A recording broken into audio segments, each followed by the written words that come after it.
What would Chopin have done if Johnny Rotten asked him to stand in one night? Public Image Ltd, not the Sex Pistols. This is my fantasy, and it was Pill who put the art back into punk like no other. If you want to hear why Chopin belongs at that gig, don't start with the pomp and ceremony. Start with the Prelude in E minor. Nothing explodes, nothing resolves neatly. The weight comes from staying where others would escape. This is not romantic excess, this is controlled unease. And that is why Chopin would survive a Pill set without softening it. The mistake people make with Frédéric Chopin is assuming fragility.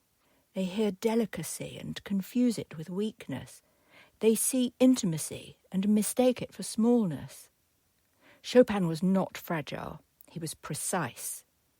Now, imagine the call comes from Johnny Rotten, deep in the era of Public Image Ltd, where sound is stripped, suspicious, confrontational.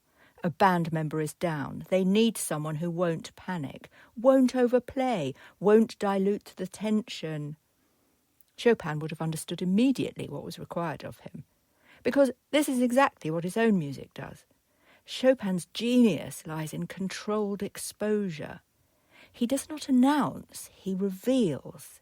His music is built from small gestures under pressure.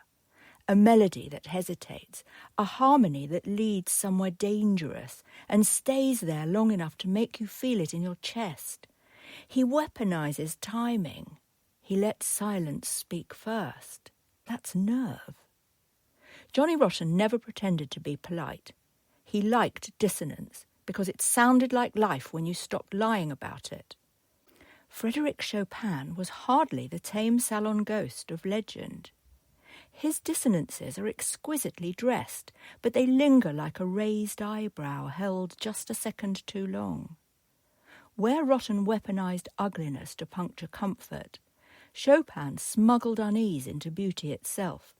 A wrong note in the right room, a harmonic tension that refuses to apologize.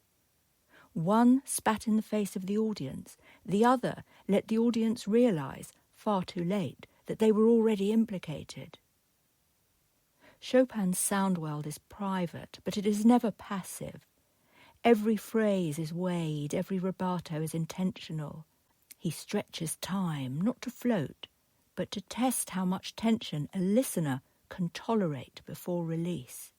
Put him into Pill and he wouldn't bring lyricism. He'd exercise restraint. But introduce his utterly breathtaking harmonies over Johnny's ringing angst. What a treat that gig would be.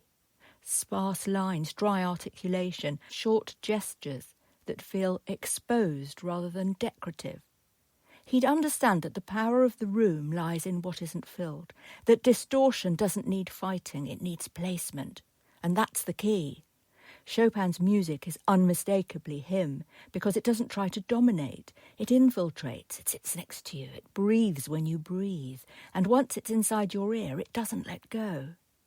Johnny Rotten would have clocked this instantly, not as classical, not as polite, but as someone who knew how to stand inside discomfort without flinching. Such gentle authority makes one heady. Copyright 2025 Sarnia de la Maré, The Continuum Approach.